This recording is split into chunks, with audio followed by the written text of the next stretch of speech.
Estamos deseando bendición a sus vidas, mis hermanos, hasta allá donde ustedes se encuentren, en sus hogares, llevándoles en este momento la palabra del Señor. Yo quiero pedirles que tengamos un momento de oración para suplicarle al Señor que esta palabra pueda llegar a nuestro corazón.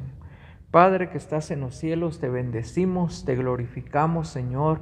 Te agradecemos, Señor, el tiempo que nos das para poder hablar de tu palabra, para poder bendecirte, para poder adorarte, por medio, Señor, de tu palabra bendita.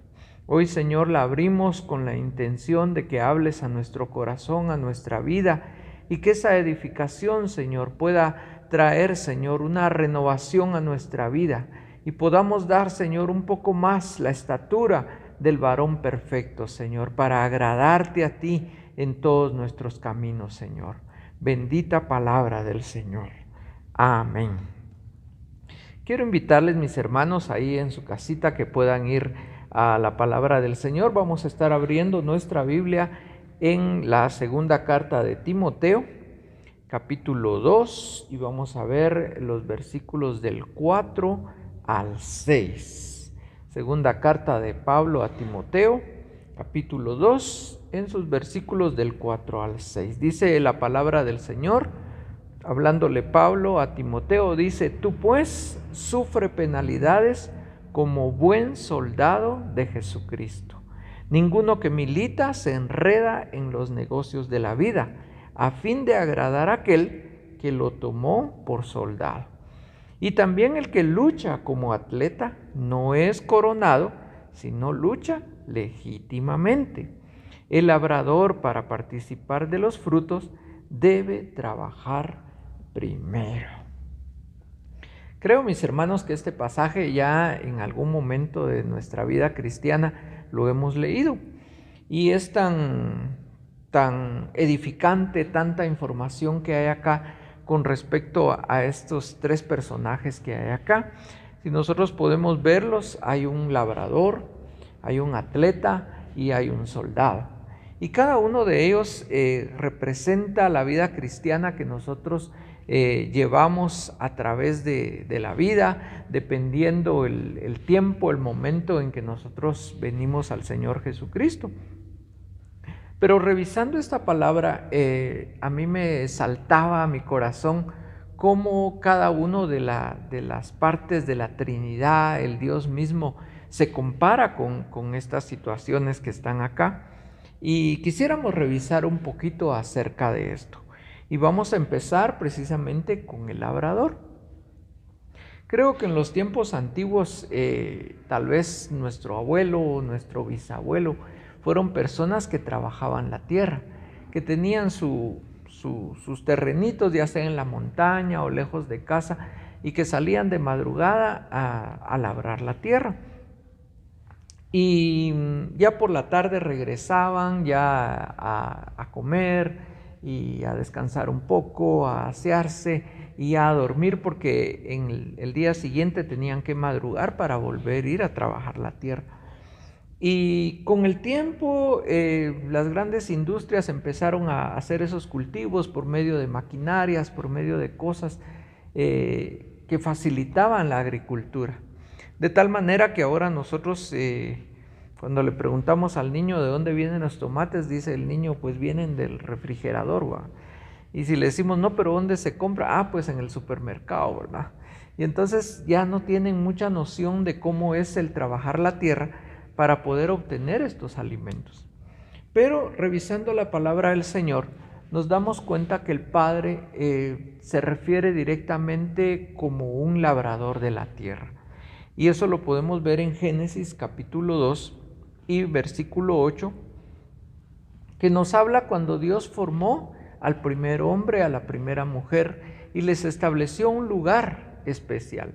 Pero la Biblia señala en Génesis 2:8, dice: y Jehová Dios plantó un huerto en el Edén.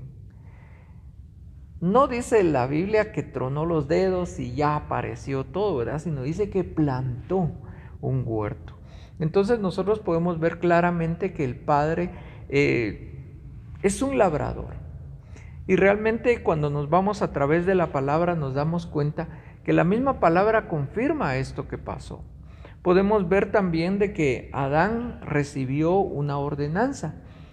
Algunos dicen que Adán no trabajaba, que Adán vivía bien, que a causa del pecado tuvo que trabajar, pero Dios establece, después de haberlo colocado en el Edén, le dice: tú vas a estar aquí y vas a estar para labrar la tierra y para cuidar del huerto.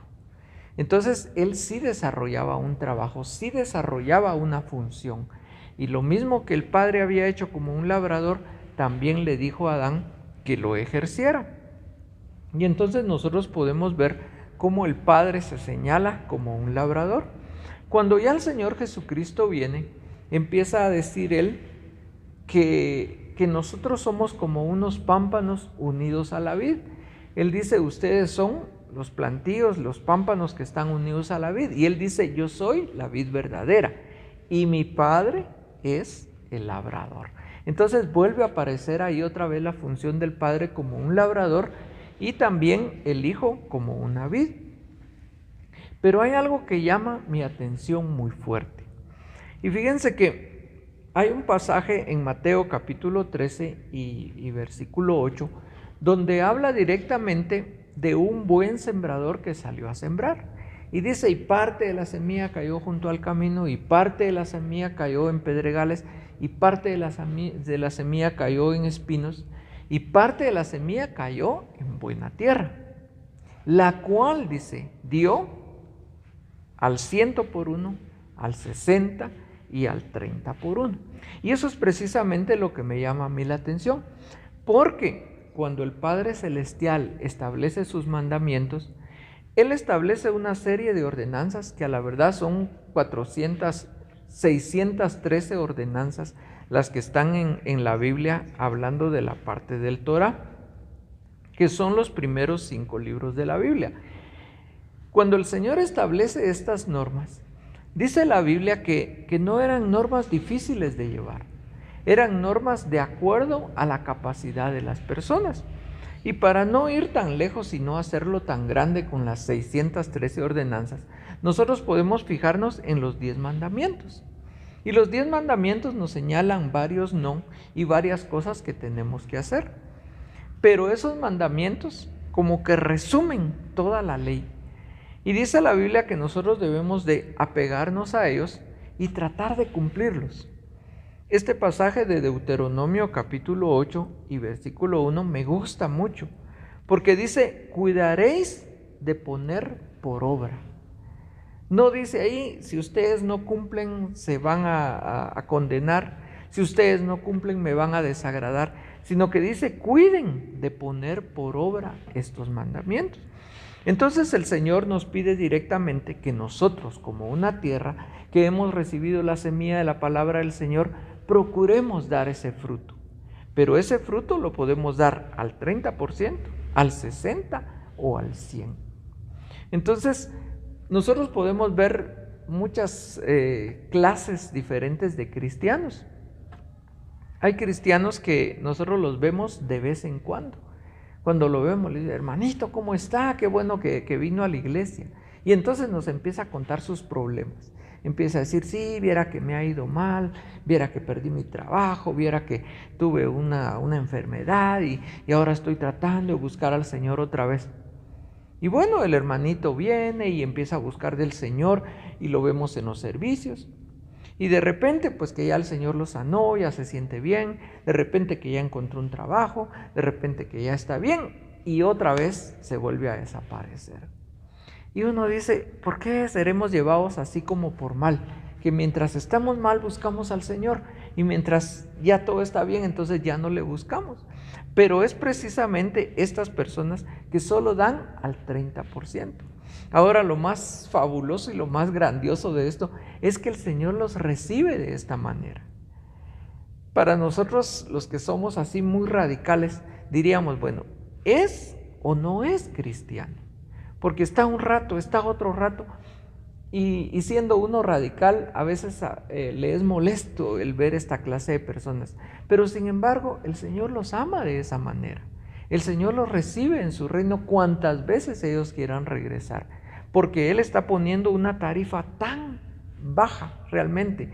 Porque si usted lo ve del otro modo, está echando a perder un 70% y está aprovechando nada más un 30%. Entonces, qué misericordia la del Señor para poder aceptar a estas personas. Y yo quiero decirle que si usted, Dios le está hablando en este momento, y usted ha sido de esas personas que solo ha dado el 30%, y que cuando viene la angustia y viene el problema, entonces viene a buscar al Señor, yo le digo que usted puede dar más, y va a agradar más al Señor, y va a poder vivir una vida mejor de la que ha vivido. Pero lo que sí le puedo decir es que Dios es misericordioso, y con un 30 que usted dé, que no es para conformarnos, el Señor lo recibe. Pero estamos viviendo una vida que entre nos va bien y entre nos va mal, cuando podemos vivir una vida mejor. Luego hay otras personas que dan el 60, y aquí ya me suena ya como a la educación, porque la educación usted sabe que se gana con 60 puntos. Me cuentan por ahí los antepasados, los que ya están más avanzados en edad, que antes se ganaba con un 50 o con un 51. Yo por lo menos no conocí eso. Desde que yo empecé a estudiar se ganaba con 60. Cuando estuve yendo a la universidad sí tenía que ganarse con 61, pero es un punto nada más, ¿verdad? Y algunos se quedaban con 60. Y hay un dicho en la universidad que dice 61 ganado, lo demás, dice, es vanidad. Entonces lo dicen a manera de que las clases en la universidad son difíciles de llevar, y todo aquel que ha estudiado o está estudiando en la universidad sabrá de lo que yo le estoy hablando. Pero ya aquí nos exigen un conocimiento un poco más del 50%. Entonces aquí hay personas que realmente sí ya se entregan más al Señor, y son personas que agradan el corazón de Dios, que están constantes en la iglesia, que se están reportando cuando no pueden venir. Se reportan y dicen: hermano, fíjese que tuve un contratiempo, hermano, fíjese que por causa del trabajo, hermano, fíjese que tuve algo que hacer y entonces no pude asistir a la iglesia. Y entonces están en constante armonía en la iglesia. Y esas personas definitivamente van a agradar más al Padre, el Padre que es un labrador. Pero hay personas que dan al 100%. Y estas personas son fantásticas en lo que hacen, porque siempre están constantes en la iglesia. Para todo están pensando en el Señor. Desde que se levantan están hablando con el Señor, están en el trabajo y están pensando en el Señor, regresan de la casa y están pensando en el Señor, y si es día de servicio, ahí están en el servicio. Yo les he dicho a estos hermanos que ellos no oran para comer, sino que comen orando. Porque desde que toman su comida dicen: Señor, ay, gracias por estos alimentos. Y dan una cuchara y: ay, Señor, qué rico está esto. Ay, Señor, qué rica está la carne. Ay, Señor, las tortillas. Y viven en una constante comunión delante del Señor. Estas personas definitivamente están dando el 100% de los frutos. Y definitivamente el Padre se está agradando de ellos.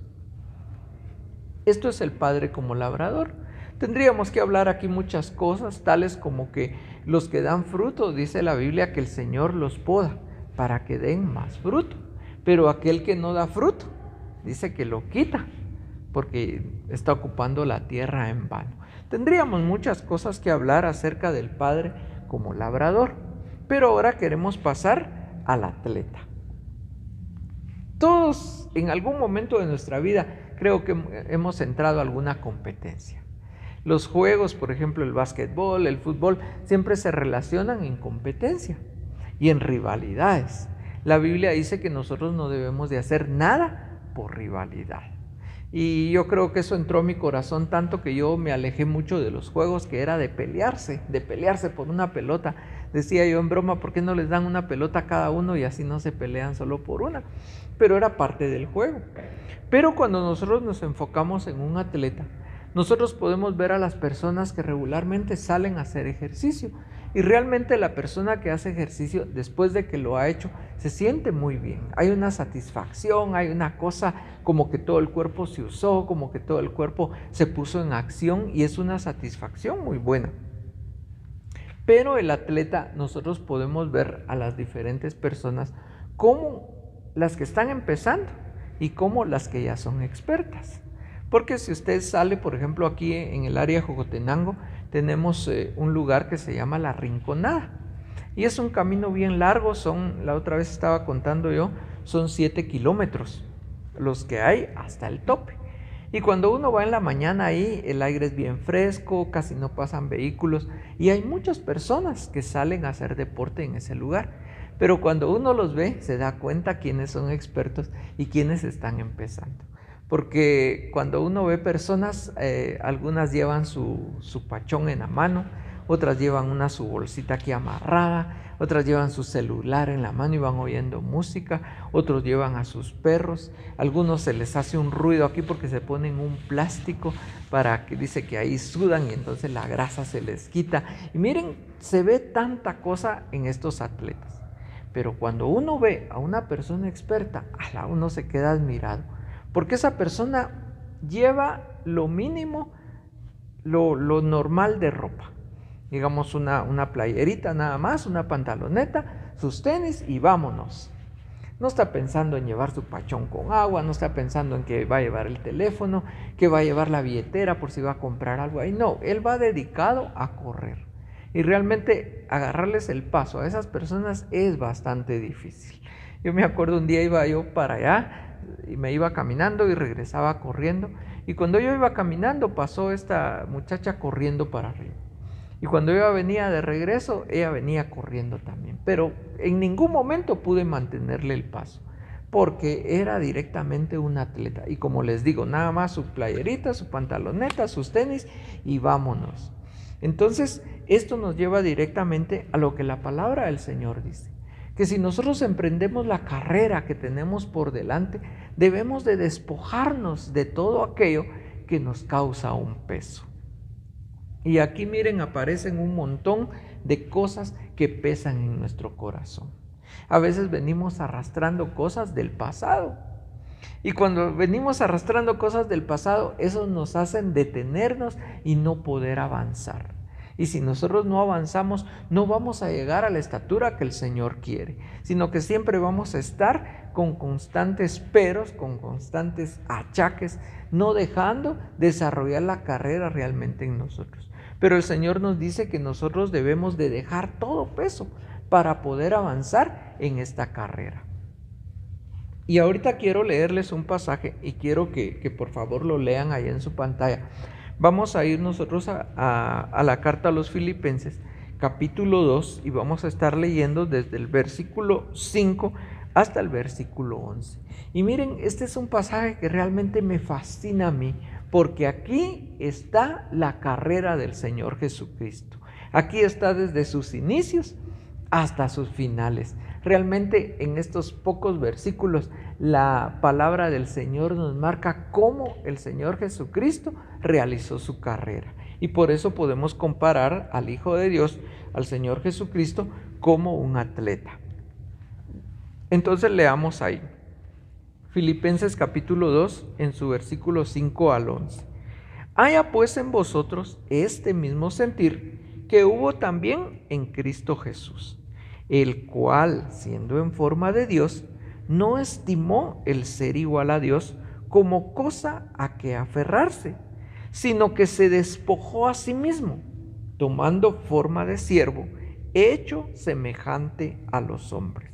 Y estando en la condición de hombre, se humilló a sí mismo, haciéndose obediente hasta la muerte y muerte de cruz,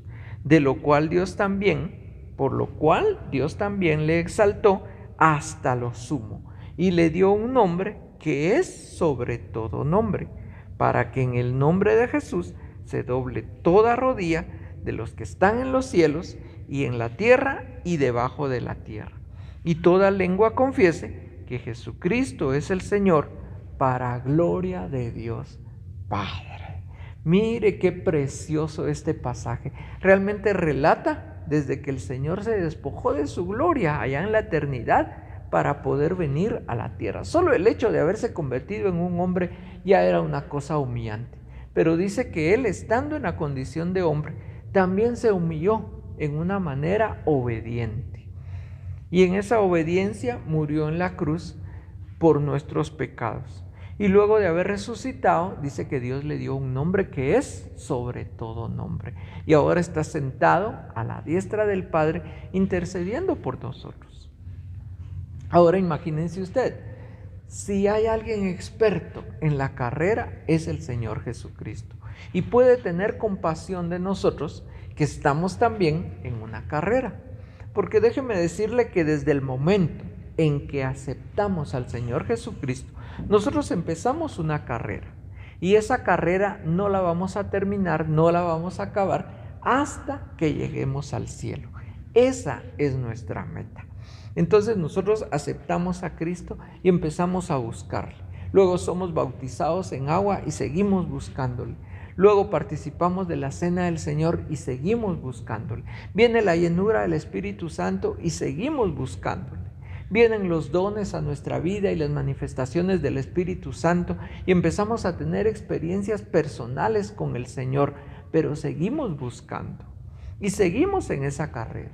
Y en esa carrera a veces hay dificultades, a veces hay que pasar desiertos, a veces hay que pasar valles, a veces hay que pasar una serie de problemas. Pero ahora la gran noticia, hay alguien que ya pasó esa carrera. Y si ya pasó esa carrera, entonces es poderoso y es considerado para poder ayudarnos en nuestras debilidades. Por eso Hebreos capítulo 6 y versículo 16 dice: acerquémonos pues confiadamente al trono de la gracia, para alcanzar misericordia y hallar gracia para el oportuno socorro.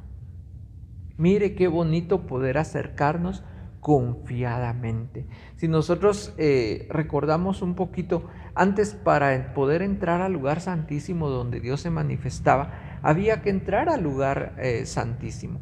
Y había una cortina ahí que dividía, y esa cortina, cuando el Señor Jesucristo murió, esa cortina fue rasgada.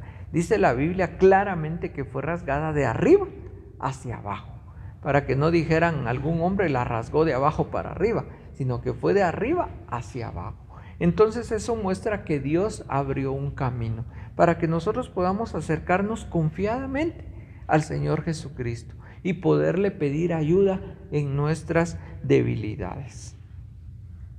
Hay otro pasaje en Hebreos capítulo 13 y versículo 6 que dice: de manera que podemos decir confiadamente: el Señor es mi ayudador, no temeré lo que me pueda hacer el hombre. Realmente creo que nos hemos encontrado a veces en dificultades con otras personas.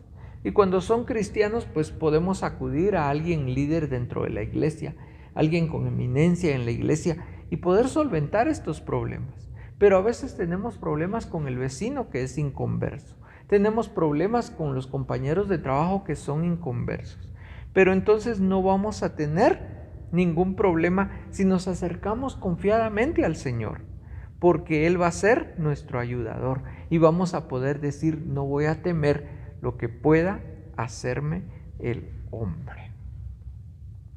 Y quiero terminar esta parte del atleta con otro pasaje en Hebreos capítulo 12 y versículo 1. Dice: por tanto, nosotros también, teniendo en derredor nuestro tan grande nube de testigos, despojémonos de todo peso y del pecado que nos asedia, y corramos con paciencia la carrera que tenemos por delante.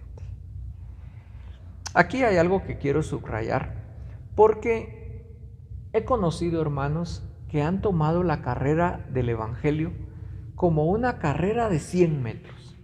Usted sabe que en los 100 metros no hay forma de calentar y de ir despacio y después me voy a apurar a los 50 metros, no. La carrera de 100 metros hay que empezar con velocidad y terminar lo más pronto posible. Pero es una carrera de 100 metros, es una carrera corta. Pero aquí la Biblia nos está diciendo que la carrera la corramos con paciencia. Entonces esta carrera no es de ver quién llega primero, sino de poder llegar, de poder terminar. Y les decía que he conocido a personas que han agarrado el Evangelio como carrera de 100 metros. Y se ponen a orar, y se ponen a clamar, y se ponen a buscar del Señor, y no faltan a los cultos. Y ha sucedido algo, digámoslo así, la persona se ha convertido en una persona mística, que todo tiene relación con Dios. Se queda viendo las sillas y dice, mire, aquellas sillas están juntas. Eso quiere decir que Dios quiere que haya unidad en nosotros. Y se pone a ver todo así de una manera muy mística, como que tuviera solo la cabeza metida en el cielo y no se acuerda que los pies también los tiene en la tierra. Luego estas personas llegan a cansarse y llegan a decir, no, ya es bien cansado, es bien pesado realmente mantener este ritmo del Evangelio. Y se desaniman. Y regularmente yo he visto a estas personas volver otra vez al mundo. Como la expresión que nosotros tenemos de decir, agarró tan rápido la carrera que se quemó, ¿verdad? Se quedó de una vez sin fuerza, se quedó sin aliento y entonces se quedó tirado. El Señor nos manda, Él como un atleta, nos dice que nosotros debemos de despojarnos primero de todo peso y del pecado. Y luego correr la carrera con paciencia. Algo que es de la naturaleza de Dios es la paciencia. Usted puede ver alrededor, todas las cosas nos hablan de Dios, pero algo que nos habla tan claro son las plantas. Las plantas no crecen de la noche a la mañana, pero sí crecen. Según la ciencia, dice que las plantas jamás dejan de crecer en su vida. Siempre están creciendo. Siempre están creciendo. Un árbol nunca va a ser el mismo, siempre va a estar creciendo. Algunos árboles los podan para darles algunas formas y ponerlos así bonitos. Y cuando uno pasa, perdieron la forma porque volvieron a crecer. Y entonces hay que volverlos a recortar. Pero ese crecimiento no lo ve uno de la noche a la mañana. Es con paciencia. Y ese es el carácter de Dios. Y nosotros debemos de tomar esta carrera como atletas, pero tomarla con paciencia y seguir adelante en los caminos del Señor. Poco a poco, paso a paso, poder ir avanzando en este Evangelio. Y ahora nos queda concluir con el soldado, el Espíritu Santo. El Espíritu Santo está ahí, como un verdadero soldado que nos ayuda. Y fíjense que cuando el Señor Jesucristo estaba ya por irse, les dijo, yo me voy, pero les voy a mandar al Consolador, al otro Paracleto. ¿Para qué? Para que Él se pueda meter en cada uno de ustedes y poder estar yo con ustedes todo el tiempo. Yo sé que si este mensaje lo estuvieran viendo en China, por ejemplo, allá está el Señor también. En los chinos está metido el Espíritu Santo. Y en nosotros también, desde aquí de Guatemala, también está con nosotros el Espíritu Santo. Eso no lo podía hacer el Señor Jesucristo estando en un cuerpo terrenal. Por eso Él dijo, a ustedes les conviene que yo me vaya. Ahora, ¿para qué está el Espíritu Santo? Está el Espíritu Santo en nosotros para recordarnos siempre que el Señor está con nosotros. Pero hay algo muy importante, no debemos contristar al Espíritu. ¿Y cómo contristamos al Espíritu? Bueno, es sencillo, dejémosle de dar de comer. Si usted ve a una persona, a un animalito o alguna cosa que usted ya no le da de comer, definitivamente se debilita y se acaba. Pensemos en un animalito, ¿verdad? Pensemos en un perrito que ya no se le da de comer, se pone triste, se pone delgado, se pone débil y va a llegar un momento que se va a morir. Entonces el Espíritu Santo necesita que escudriñemos la palabra para que Él esté bien. Necesitamos adorar al Señor, necesitamos cantarle al Señor, necesitamos estar en comunión con el Padre para que el Espíritu esté ahí bien. Y por sobre todo, dejar que el Espíritu nos guíe para que podamos ser vencedores en todo. Efesios capítulo 6 nos habla acerca de la armadura de Dios. Tomad pues la armadura de Dios y después de haber acabado todo, estad firmes. Esa armadura es preciosa. Yo creo que hay momentos en la vida en que nosotros tenemos que armarnos desde la mañana y empezar a pelear la batalla. No siempre es momento de batalla, pero cuando nosotros estamos en batalla podemos tomarlo literalmente. Yo he tenido ocasiones donde la batalla es día con día, y entonces me paro en la mañana y digo, bueno, vamos a ponernos la armadura. Y empiezo, vamos a ponernos el yelmo de la salvación. Y me lo amarro aquí, ¿verdad? Ahora vamos a ponernos la coraza de justicia. Y me pongo así como un chaleco, ¿verdad? Y luego vamos a ponernos el cinto de la verdad. Y el calzado, el apresto del evangelio de la paz, ¿verdad? En los 2 pies. Luego, en la izquierda, el escudo de la fe. Y en la derecha, la espada del Espíritu, que es la palabra del Señor. Y ahora en el nombre de Jesús, porque no nos ha dado Dios espíritu de cobardía, sino de poder y de amor, para ser vencedores. Entonces, hay momentos en la vida en que nosotros debemos de pelear la batalla, pero debemos de estar conscientes que como un soldado que siempre está ahí, el Espíritu Santo siempre está en nosotros. Yo les digo a los niños cuando tengo oportunidad de darles clases, les digo, si el Espíritu Santo está en nosotros, está aquí adentro de mí, y yo me acuesto porque ya me voy a dormir, ¿el Espíritu Santo dónde está? ¿Será que el Espíritu Santo se sale y dice, yo me voy a quedar aquí parado mientras Él está acostado? No, el Espíritu Santo también está acostado con nosotros. Y cuando nos levantamos, pues el Espíritu Santo también está ahí en nosotros. Es decir, se ha vuelto parte de nuestra vida. Y con Él nosotros podemos ser vencedores. La invitación es, mis hermanos, a que podamos tener la conciencia de que el Padre nos exige un 100, un 60, un 30. Y aquí estamos hablando entonces que la salvación la vamos a tener siempre ahí, como una llama, como algo. Dice la Biblia que algunos están como tizones solo echando humo, pero dice que el Señor no vino a apagar esa llama, sino a avivarla. Y esta carrera que tenemos al Señor Jesucristo para que podamos tomar ejemplo de Él, cómo desarrolló Él todas las cosas. Cuando usted se encuentre en un problema, diga, ¿cómo actuaría el Señor Jesucristo en esta situación? Y vaya a la palabra y busque en qué momento el Señor se vio en esta situación e imite al Señor de lo que Él hizo. Y ahora, por sobre todo, tomar la armadura de Dios y saber que el Espíritu Santo, el mismo Dios en nosotros, nos hace vencedores. Gloria sea al Señor. Quiero que me acompañe a orar y le demos gracias al Señor por esta palabra. Padre bendito, te agradecemos, Señor, que eres tan bueno, tan misericordioso, que siempre tienes una palabra para nuestras vidas, Señor. Siempre estás enseñándonos, Señor. Siempre estás ahí para ayudarnos y para auxiliarnos y para darnos de tu amor y de tu bondad. Hoy hemos aprendido sobre una carrera. Hemos aprendido, Señor, a ser soldados a través del Espíritu. Hemos aprendido que Dios como labrador quiere porcentajes de nosotros. Y queremos todo hacerlo, Señor, en tu nombre. Queremos que nos des las fuerzas, que nos des tu ayuda, Señor, para poder ir siempre hacia adelante. Y que les des la fuerza a los hermanos que están viendo este tema, Señor, para que puedan ir siempre hacia adelante. En el nombre de Jesús te lo pedimos, Señor. Gracias. Amén y amén. Bendiciones, mis hermanos.